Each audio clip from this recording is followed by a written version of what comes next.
Network Entertainment.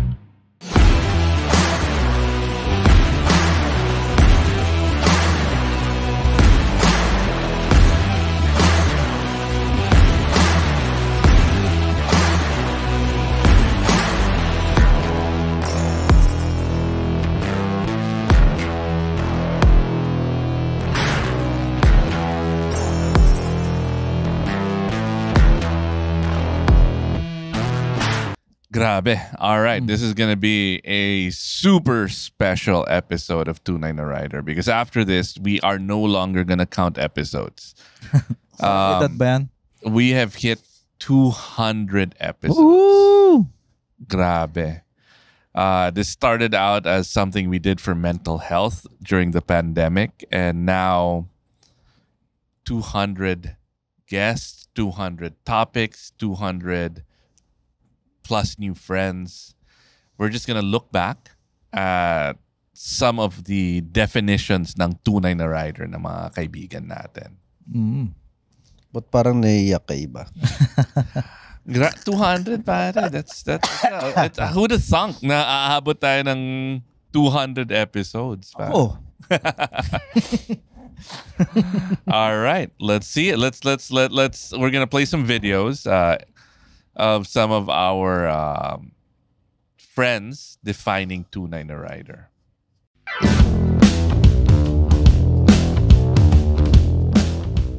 Kara, last question for Tunay na Rider of the week. What does it mean to be a tunay na rider, do you think? I mean, coming from a generation of riders, anong ibig sabihin nun for you? Anong ibig sabihin ng pagiging Ang tunay na rider? When you ride not for the forma, but you ride for the experience. For the food. Tunay na kain yun, iba. Tunay na kain.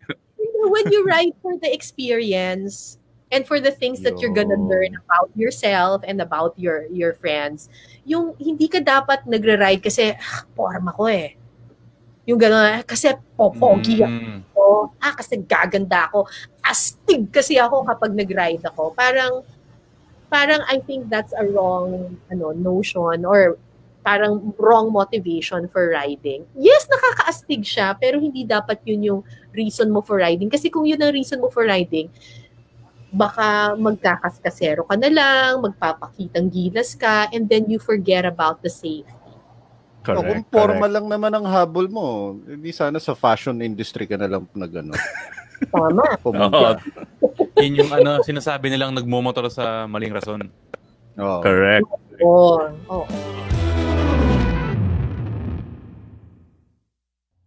Ayun, Buck. Iba pa yung buhok mo Nice nun. hair, Mukha kang bayaw na bayaw eh. Di ba? Doon ako sa tunay na kain. Tunay na kain. Magmumotor ako para sa pagkain. Pero ikaw, what do you guys think of Kara's definition? Ako, syempre, I agree. Because, kailan ba ni-record to? Sobrang tagal na. Pare, episode 21. Nasa 200 na tayo. Mga 2 years ago. Yeah, kasi ngayon, marami pa rin nagra-ride na sa forma eh. Sadly Pero... kasama ka dun eh. Hindi Pero I agree with Kara na kung yun yung intention mo, parang may mali, di ba? So you just have to ride for the experience, di ba? Going places, galing. But if you're gonna ride for the forma, punta ka sa WWR, punta ka sa Ride Manila, punta ka sa Moto World. All right, who's next, Zeke?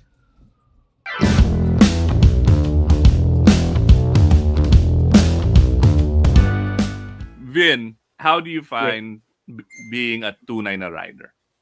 It's just the love for riding. To ride is a verb. And then the love that comes with it. Pero alam mo, yung realization ko, yung love, maraming parang while I get to talk to a lot of people, yung love for riding takes on different forms. Like I have friends who would rather mod and who would rather collect than ride. I have friends who don't care about mods or whatever. They will just get on their bike and they will just ride. Ang ganda ng comment ni Coach. Nasa in the zone na si Vin. Totoo ba yung buhok mo? Oo naman. Na, pero, may point si, si Ebe. Ay, si Vince pala. si Vin. May point si Vin, no? It's not just because you ride every day. May collectors, di ba? Si Kuya Kim, hardcore collector yan, pero nag-ride din araw-araw. Tunay na rider ba kung marami kang motor pero hindi mo na-ride? Hindi, ako, tingin ko tunay yan kasi may deeper, may deeper purpose kung bakit siya nagko-collect ng mga luma eh. Di ba? It doesn't mean na hindi ka nag-ride every day, pero kung yung mindset mo about, yung knowledge mo about bikes, malalim, and alam mo yun, you know each yung period correction, di ba? Ibang klase yun. Ibang klase. May tanong ako sa inyong dalawa. Paano kaya pumunta dito? Kotse, syempre. Ako naglakad. ako lang yung tunay na rider. Pero marami rin akong collection na motor na hindi ko ginagamit. Alright, let's see na. Grabe si Vin, long hair pa noon. Pandemya. Long hair din ako eh.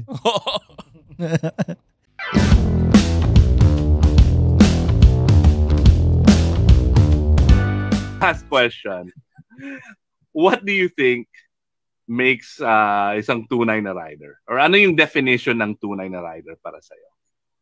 Well, di ko alam kasi hindi ko rin masabi. Para i-define mo yan, dapat certified kang tunay na rider. Ako nga, palagay ko, poser ako na rider. Sa tingin ko, yung mga tunay na rider, yan yung mga nag-grab, mga nagta-tricycle. Talaga yung buhay nila nakasalalay dun sa pagra-ride. Yung mga katulad natin na poser na, papogi lang, ganyan. So, tayo yung mga... Pogi.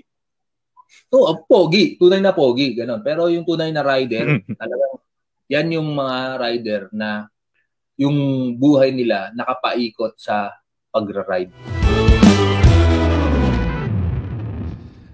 Ako, based on his definition, ako lang dito yung hindi tunay na rider. Okay. Kasi ikaw, yung pagka-influencer mo, yung buong buhay mo, umiikot sa pag-ride, moto builds, yung mga merch, yung mga si Buck, si Coach Buck. Ganon rin. 'Di ba ako, commuter lang ako. Ako lang yung pogi, kayo yung tunay na rider. Ako hindi, umiikot buhay ko sa pagdadasal at pagmamahal. Yun ang tama. Hindi naman siguro. Pero tama rin na ibang klaseng tunay na rider yung ginawang hanap buhay ang pagmotor. Correct. Diba? Yung mga nag-aangkas, 'di ba? Part of their life. Buhay talaga nila. Okay. Who's next? Ruel. Well, first, thank you so much, Iba, Bach, Jolly, of course, Dino. I think this program is very inspiring. It's a very good venue because this is where we can share our passion. But at the same time, for others to understand exactly where it's coming from and how we can really evolve and make this relevant. I think, for one, I just like to make an appeal also.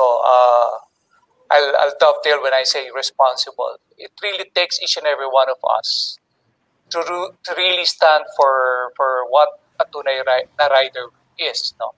And we just have to help each other. I always say it takes really a village to bring up everyone. And I think at this point in time in our country, wherein we are already so besieged with the situation, this kind of venue will become more relevant because, we really give a lot of right information. Number one, safety, and you are part of saving lives. Number three, you are part of the solution in putting order out there in the streets, no? And very important. And I like to borrow what Tino said, no? We in the Ayala Group actually are very proud of this initiative, of what we're doing. We're not really on the building of bikes, but we're really part of building a nation, no? At least where we are, where we have this privilege, we hope that we could really be part of this nation building. So that's where I'm coming from. Maraming salamat sa opportunity for You know, inviting. we didn't even get into the real nitty-gritty specs, which is what we wanted to do. But a lot of people are already like, what an incredible story. I want to buy a KTM. Parang ganun. I mean, really, if you look at the comments, I'm blown away. I'm blown away. And I'm already drinking the orange juice. And I still need to get that 390. Now I'm tempted by the Husky. I'm tempted by a... Will the e-bike be made here also? No comment. Said too much. Art is gonna get angry. No need to answer. No pressure. So PM na lang. PM sent. We are looking at every opportunity for every Filipino to be able to do what it can to help this economy move forward, to show the world what the Filipino can. It was the dream of Ayala and KTM for the Filipinos to ride KTMs, and therefore we wanted to build them. Now that we're building them, we want not just Asia, but we want the world to be able to see what we can do for them, right? So just wanted to thank you guys, Iba, Jolly, Bach, Ruel, for having me here today and to talk about the passion, but not only just the passion, to talk about the motorcycles that the team that I belong to on both ends, IMI, KTM, Kami, ACTI, Adventure Cycle Philippines, all of these people that have come together, who have taken that leap of faith to help this nation-building project of ours, is something that I think we hope that continues further to show the world what the Filipino can. And KTM knows that the Filipino is now ready to race. Thank you. Yeah. Yes. The best bikes in the world. Buck, Jolly. Any last parting remarks, Buck and Jolly? I'm sorry, man. Your segments got cut, man. At least may bangko na ako para next week. Oh. So with KTM and Ayala Foundation, they're not just building bikes, or they're just not just donating stuff, right? They're empowering people to love their country and explore their country and build their country.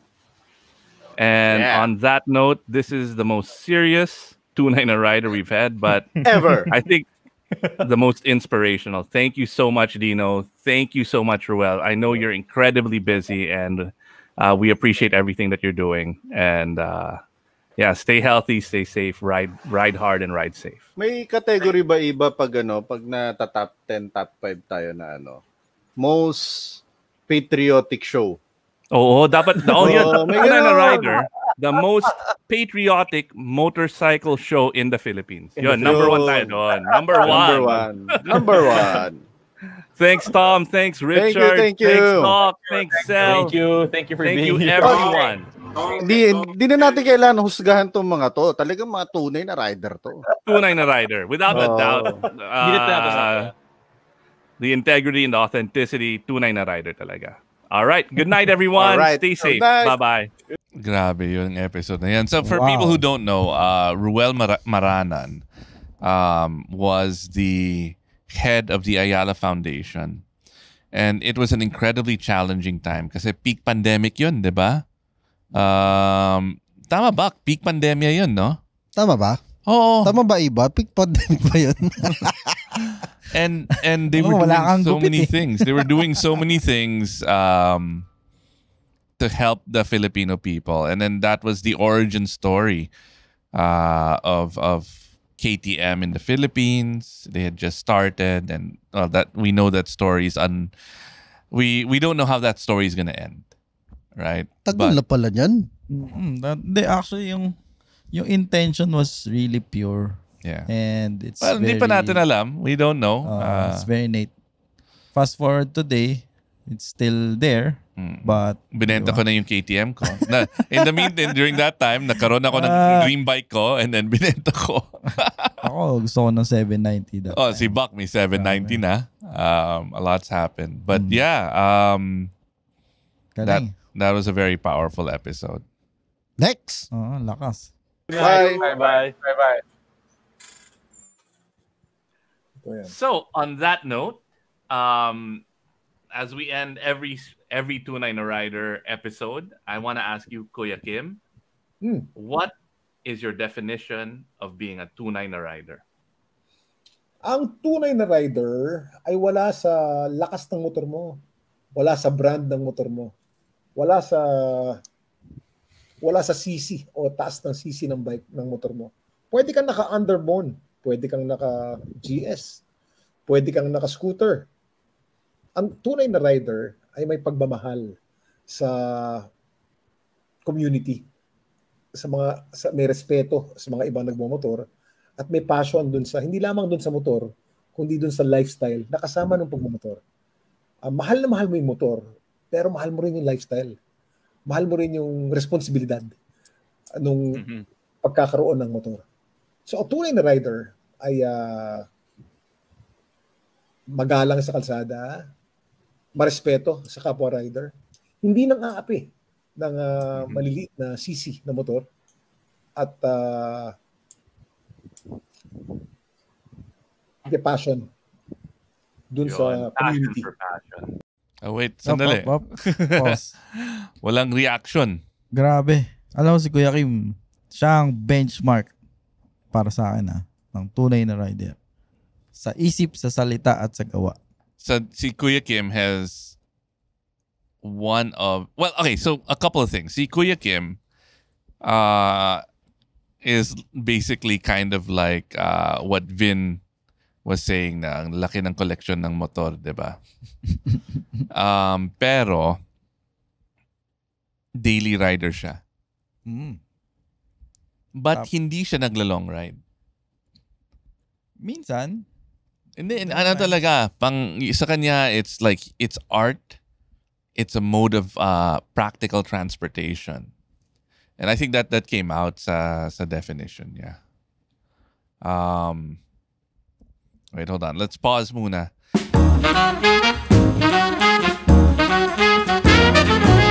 Hi, I'm Red Oliero. Hi, I'm Andrew Bernardo. And we are the Bago Matulog with Red Oliero podcast members. Yes, we are promoting our podcast and sana makinig kayo sa podcast namin. Yun lang. Please. Thank you. Yay. Please, we need money.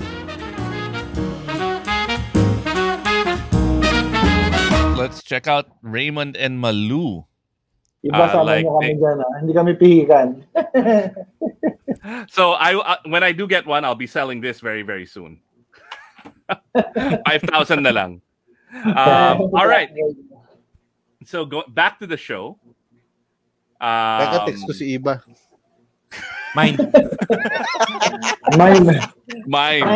Ako muna.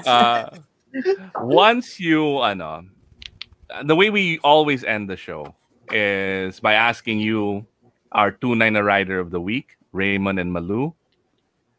How do you define Tunay na Rider? Ikaw muna, Malu. From a lady rider point of view, kailangan may isa-sacrifice ka. Ito yung mga physical lang. Hindi ka matakot na mangitim. Tsaka hindi ka matakot na mag-long ride. And then you can withstand the heat. Kahit kahapon, nag-ride kami going from Tiplex to SCTEX, 37 degrees. So, kailangan tiisin mo yun. Tapos, you don't mind the distance. Tapos, kailangan cowboy ka. You're one of the boys. Hindi ka maarte, ganyan. Yeah. And then, you should also set a good example as a rider. Hindi ka gagaya sa mga offensive riders. Kailangan always defensive. Ganun. And you? Ako kasi yung definition ng tunay na rider, I think that will come from other people, how they look at you. I cannot define it But kasi kami ni Malu, we just want to be a good example. Lalo na sa community, we always consider the community to be part of our activity. So, kailangan mindful ka, no? So, kailangan friendly ka sa lahat, kaibigan mo, and you're willing to sacrifice them for them, help them if they need help. So, basically, tama, ang ganda ng sagot ni Raymond because that's how they live together. Ride, breakfast ride. They're always there for other riders and they're about community building. Pero sa totoo lang, yung mas hardcore talaga si Malu. Kasi natitiis niya si Raymond. Hindi, yung one of the boys, tapos hindi maarte. Malaking bagay yan kasi pagka may kasama maarte sa ride, nakakabwisit. Hindi tunay na rider Speaking from experience ba? Oo. Ang daming ganun ba? Oo Parang hindi tunay na rider Sino? Basta, madami dyan. Totoo ang daming rider na... Guys, ulan. Teka lang. Oo, wag na tayo dyan. Mainit. Wala naman na. Pero, yung mga the best kasama sa ride. Strike anywhere. Yon. Parang okay lang kahit saan. Hindi mo kailangan isipin, ay, papawisan na ba si Maki? Yung mga ganon. Parang yung mga sumisilong yan sa tulay pag umuulan tapos nagkukos ng traffic.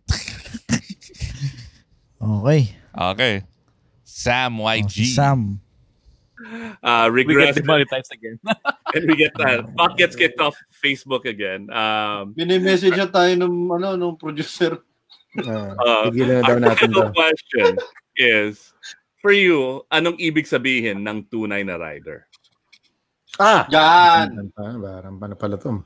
Ang tunay na rider for me ay number one, a responsible rider, a rider that rides within his or her means, diba? Not trying to, you just have your own thing going on. You're not trying to keep up with the rest. You're not trying to, prove a point. Ang tunay na rider, kontento sa sarili niyang motor, sa sarili niyang pagkatao, and sa sarili niyang pace. Yan ang tunay na rider. Agree. You ride within your capabilities, not just skill-wise, but financially. Wag kang, the grass is always greener on the other side, but really, a bike is a bike is a bike. And if you're on a bike, you're riding with friends, that's all that matters. Exactly. This was more expensive than that. At the end of the day, you know what? What are you in for? Are you in for the Parma? Or are you in to enjoy the ride, the soul of riding? The reason why you ride. Enjoy. Diba? Yes. Sa brand yan at the end of the day, it's why you ride. Why do you ride? Diba? You ask yourself that, why do you ride? What do you get out of it? Are you smiling inside your helmet? Or are you stressed out thinking, mas maganda bike nitong katabi ko. May bike na. Diba? Okay, wait. So, alam mo, nagbago na yung reaction ko kasi mas madalas ko nakakasama si Mark Sung Hindi na within your means Ang laki na ng utang ko na binabayaran ko buwan-buwan para sa motor. Dati lumang motor, okay lang. Ngayon, may utang na ako, pare.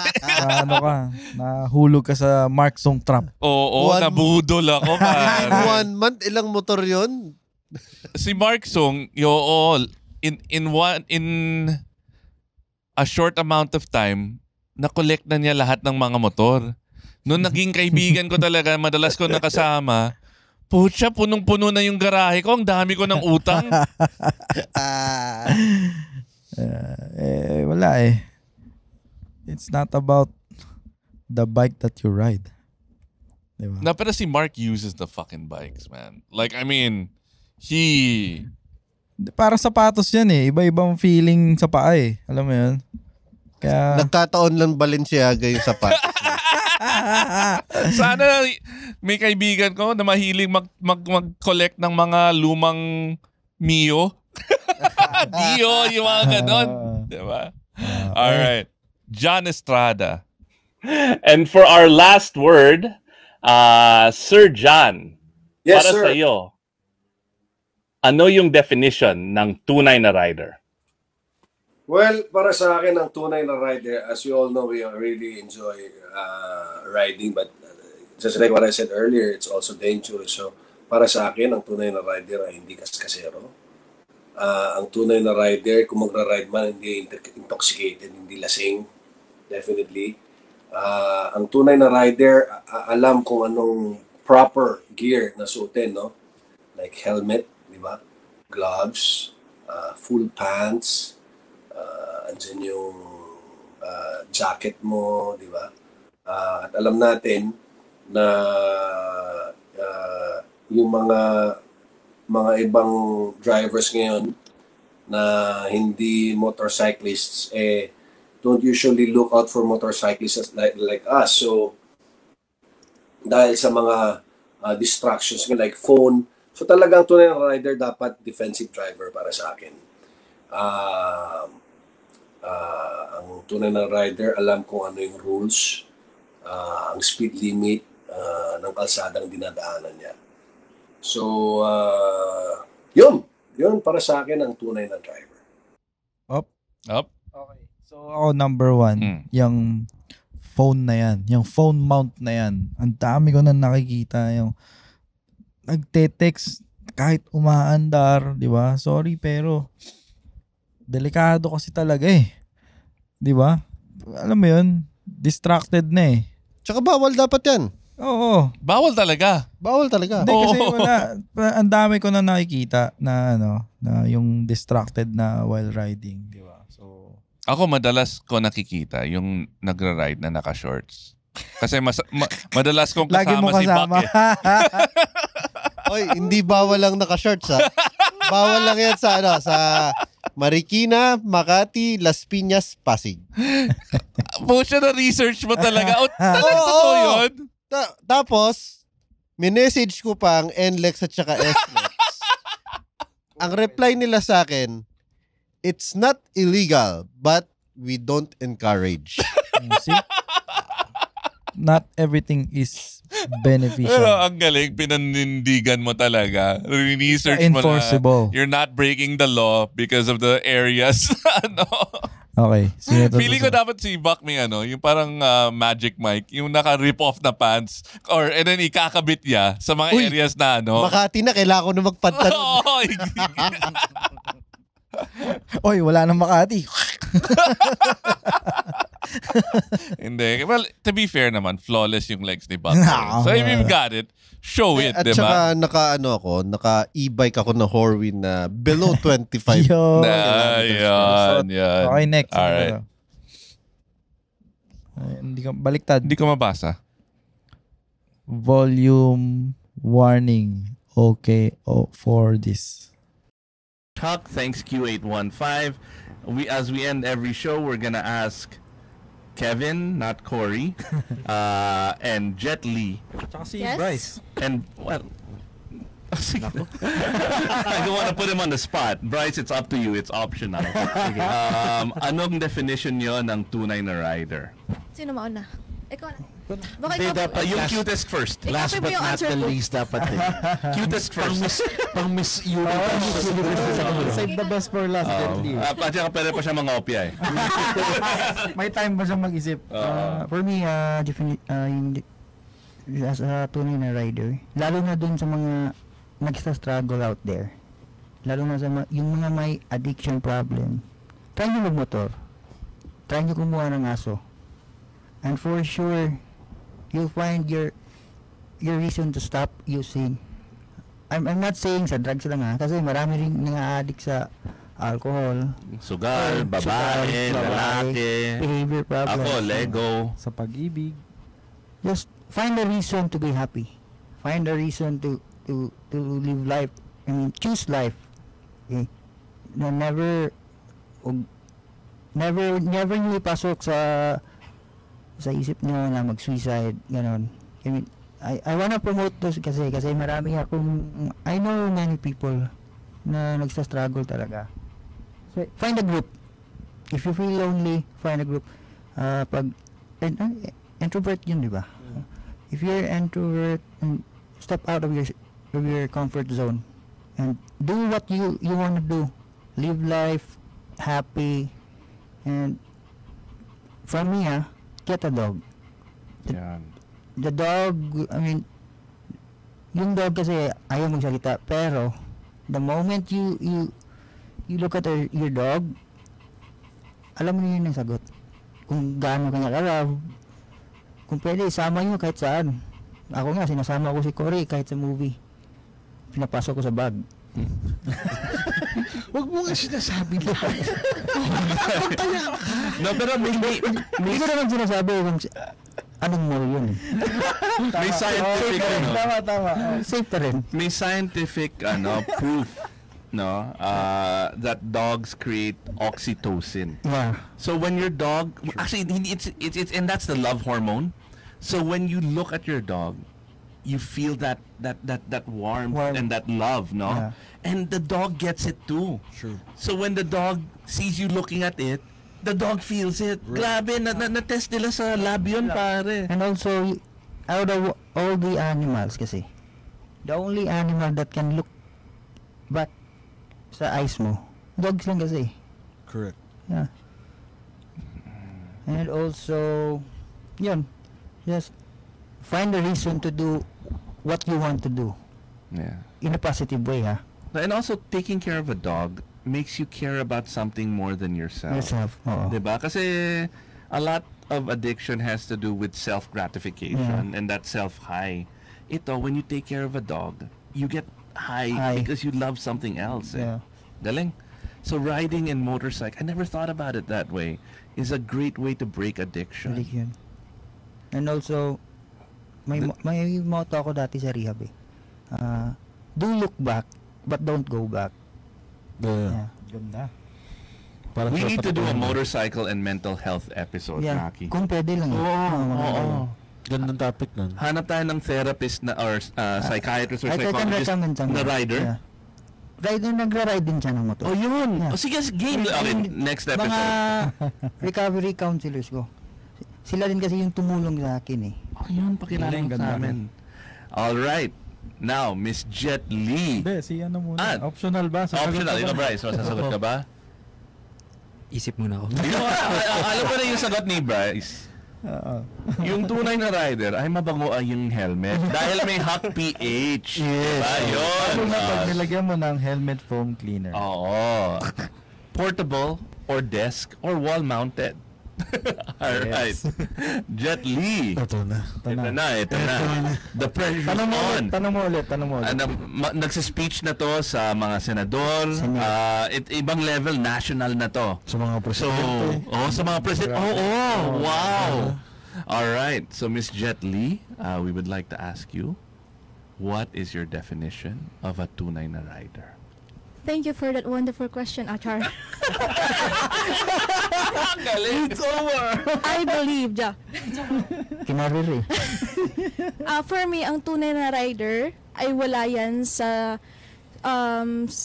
CC ng motor, mapa small bike or big bike. Wala yan sa presyo ng motor. Wala yan sa mahal or mura yung motor, kung ano yung dinlagay mo sa motor. Nasa tao yan kung ano at sino kasadaan. At kasama doon ang disiplina. Thank you. Vote Jet Li. Thank you so much, contestant number 10. Contestant number 10 from Cebu. Si Big Sugar D. Nasagot ko na yan. Nasagot mo na yan. Like 4 episodes ago. No need na. Flash mo tayo kay Art. Oh, yan. Arch. I have 10 dogs since I was 7 years old, but already died for old age. I don't want to take care of another dogs for now. I don't feel another sad moment, a dog die in your arms. Yeah. Oh my God. I mean, we can feel him, right? I can feel him. Yeah. Because honestly, I tattooed my dog in my arm by myself. You know, it's when he passed away, my very own Cookie. But that's the thing. You cannot just stop there because it's still an option. I mean, it's life. It's life. Kaya nga dapat natin i-love yung mga aso kasi yung lifespan nila. Ang ikli lang kasi. I mean like nung nag-loop tayo sa Secure, di ba? Kapag katapos lang talaga ng loop namin, tumawag yung partner ko. Yung best friend ni Cory, nagsuka daw at dumumi. Tapos sabi ko sa sarili ko, wait for me. Kaso hindi, namatay talaga. Bago lang, recently lang to. At least, I think it was 3 weeks ago or 2 weeks. Pagkatapos talaga ng secure look namin. Itong tattoo na dito sa arm ko, this one says, when I needed a hand, you gave me your paw. Alright. Wala, hindi. Ang powerful ng journey ni Motodogo, ni Kevin. I can't imagine a reaction. Hindi kasi parang to that answer. Ano At saka yung ito recently, yung nag-Madrid kami, nakilala ko pa husto si Kev. Malalim talagang tao, pero pag motor na, ibang tao na, alam mo yun, parang masaya na siya. Parang na siya, ibang mood. Riding is really his happiness. Oo, ibang mood. Si Motodogo, si Cory, at saka riding. Totoo. Tunay na rider, tunay na dahilan. Then ang galing rin ng sagot ni Jet Li. Pang Miss Universe. Pang Miss Universe eh. Oo. Grabe. No, pero she was just joking. Pero totoo, it's similar kay sagot ni Cara. 'Di ba? Hindi yan sa CC, sa lalabas yung pagkatao mo. And you know, what I realized about riding. Lalabas yung pagkatao mo sa CC. Yun ang sukatan. No, you know, you build really great relationships. And ako, before I got a car though, hindi kayo nag-uusap, pero kilala mo yung rider na sa harap mo at saka sa likod mo. 'Di ba? You trust them with your life. And it's such a deep relationship na non-verbal because you know how they ride and you trust how they ride. And there's some people who you ride with na parang, ay, hindi ko gusto yung style niya. And lalabas yun sa pagkatao niya. Diba? You know what I mean? You just know the type of what type of person that is based on how they ride. All right. Next. The ultimate Peabody Award winning journalist, Jay Tarok. Now, Jay, final question for Tunay na Rider of the Week. Okay. What does it mean to be a tunay na rider? Anong tunay na rider para sa'yo? Siguro to define yung tunay na rider, ang masasabi ko dyan is yung natutunan ko, all these years I've been riding, no? Iba't ibang klase ng rider ang nakikilala ko. And yung mga quality siguro na natututunan ko sa kanila, yung unang-una handang tumulong. Pag na-disgrasya ka, nakita ka nila, hihinto yan. Palagi. Kahit mga anong rider. problema. O di ka hihinto, tapos tatanungin, okay ka lang? Or kung hindi siya makakababa agad, o kung kaya ka niyang, nakita ka niya kung anong nangyari sa'yo, ipapark niya yung motor niya. Okay. Ang tunay na rider, handang tumulong. Number 2, ang tunay na rider, may respeto. Okay. Marami sigurong mag-argue sa atin, pero ako naniniwala ako, base ito sa mga nakikilala kong rider, ha? Hindi yung nakikita mo lang at kumbaga yung information mo about riders baka hearsay yun eh. Pero ito yung personal kong natututunan, no? Marunong rumespeto. Number 3, responsable. Kung hindi ka responsable at rider ka, mamamatay ka eh. Correct. Huwag ka na magmotor. Huwag ka na magmotor. Either mamatay ka o makakapatay ka sa kalye. Okay. Sa akin, yung tatlong yan, napakahalaga na yan. At pang-apat, siguro yung marunong magpahalaga sa value ng friendship, pagkakaibigan. Para sa akin, hindi ka tunay na rider kung wala kang pagpapahalaga sa pagkakaibigan. At yung friendship ay napakahalaga sa lahat ng rider. That's why nagra-ride tayo. For me, yan yung mga natutunan ko and yan yung definition ko ng tunay na rider. Baksak lang kami sa respect part, pero the rest, pasado kami. Ay, hindi. Saka friendship, bagsak ako dun. Siguro, ma-share ko lang sa ating mga fans ng tunay na rider. Itong tatlong to, madalas ko ring makasama. And siguro kolokoy lang sila sa kanilang Spotify and mga FB Live. But they're really good friends. And I respect them. Oo. Bili kayo ng ensimada. Ilang boxes? Medyo marami natin tonight. All right. Yun. Actually, for me, Jay's answer is probably the best one. Parang feeling ko konti na lang iiyak si Jay eh. Diba? I mean, nafe-feel mo yung authenticity of his answer. Na parang pinag-isipan niya talaga. Na yung titigil, tutulong. Best quality yan ng tunay na rider. Regardless kung may maabutan ka, masiraan, di ba? Maraming di titigil eh. May ganun eh. Pero he's the only one who brought up why you ride is friendship. Diba? Ang laking bagay nun eh. That is one of the drivers. And riding with your friends and the trust and the respect, all of those things follow eh. Tsaka yung yung nagle-level yung playing field sa pagmotor eh. Diba? It's not often that you meet Jay on a normal setting. Diba? Pero pag kunyari nakatambay mo siya sa escolta or sa mga bike night, it becomes equal, di ba? Parang nagkakaroon kayo ng sense of new opportunity to gain new friends. Di ba? Okay, I'm gonna put you guys on the spot. We've done this to so many people. After 200 episodes of Tunay na Rider, nagbago ba yung definition yon ng tunay na rider? Based dun sa... Meron ba tayong ganun? Nagbago ba tayo as people? I mean, may natutunan ba tayo from our guests? What is your definition of tunay na rider now? Kasi honestly, when we started this, it was a joke. Kasi pinagtatawanan namin yung mga nagsasabi, ay hindi yan tunay na rider, hindi naglo-long ride yan eh. Ay hindi yan tunay na rider kasi tunay na rider is 200 episodes of a joke that we had. Diba? So sa umpisa, joke lang to eh.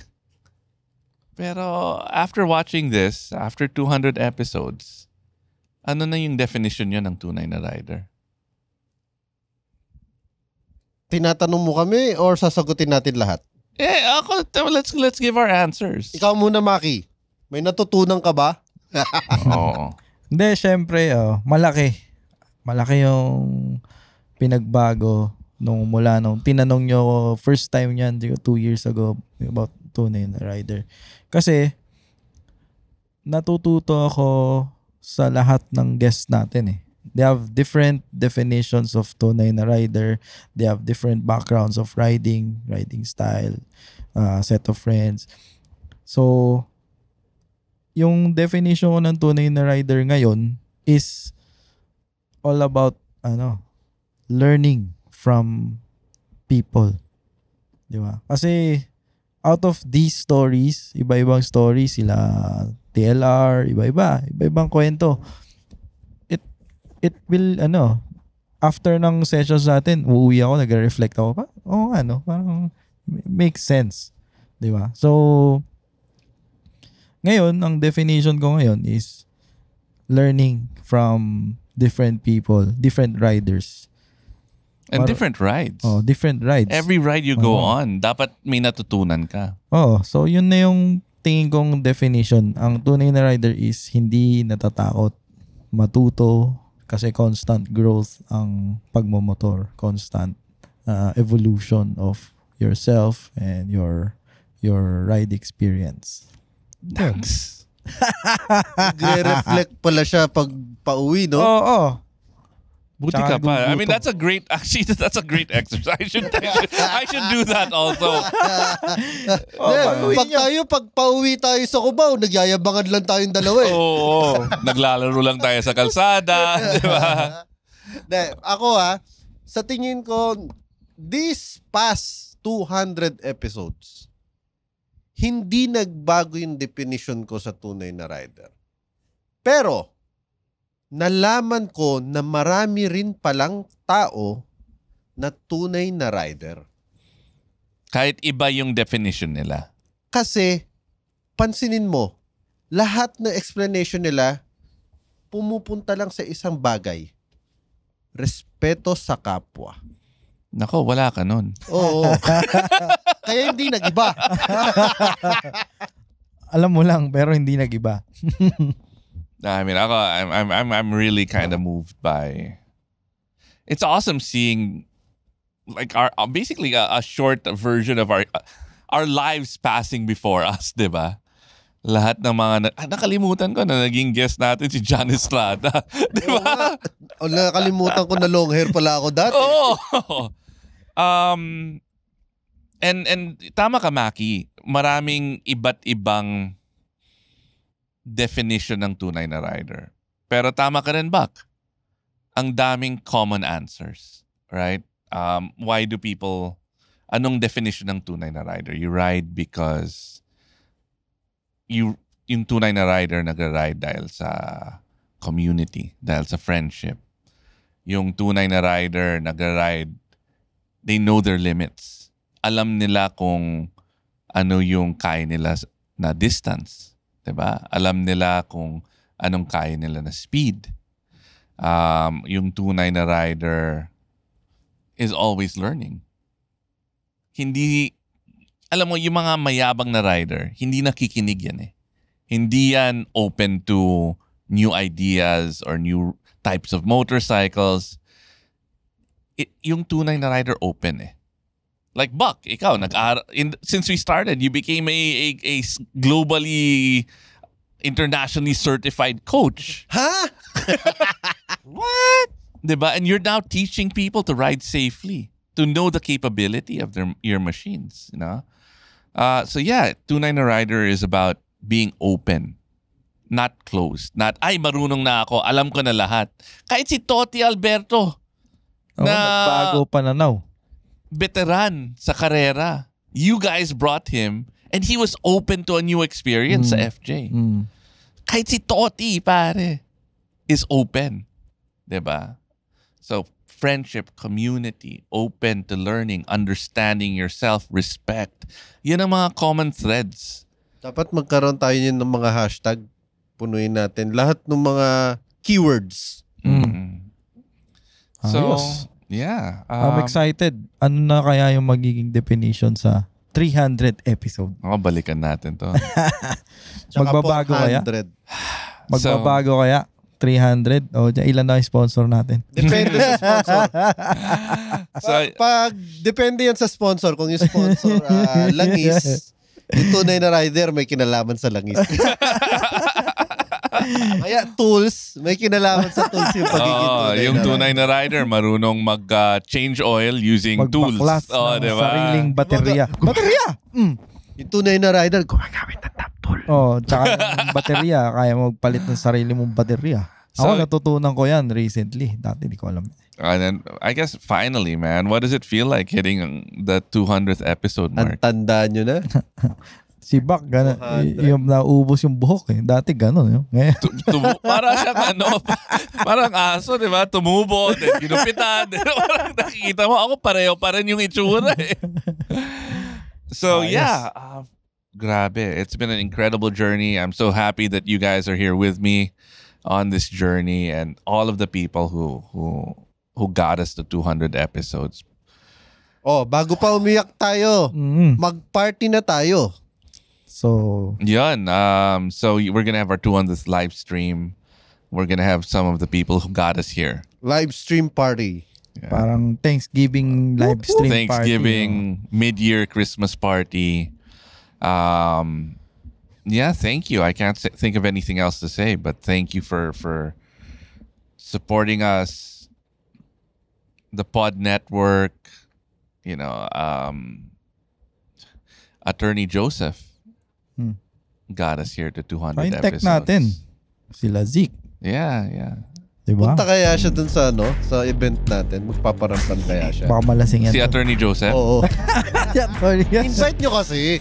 Attorney Joseph, wherever you are, we want you there on our 200th episode. We're here because of you. And yeah, I dedicate these 200 episodes to him. Paramdam ka lang dun. Ayos. All right. See ya. Bye-bye. Bye-bye. 200 more. The opinions of podcast creators, hosts, and guests are not necessarily reflective of the official stance of the Pod Network Entertainment, its hosts, or other network programs. The content created by the people behind the podcast is personal and not meant to harm any religion, ethnicity, group, organization, company, or individual.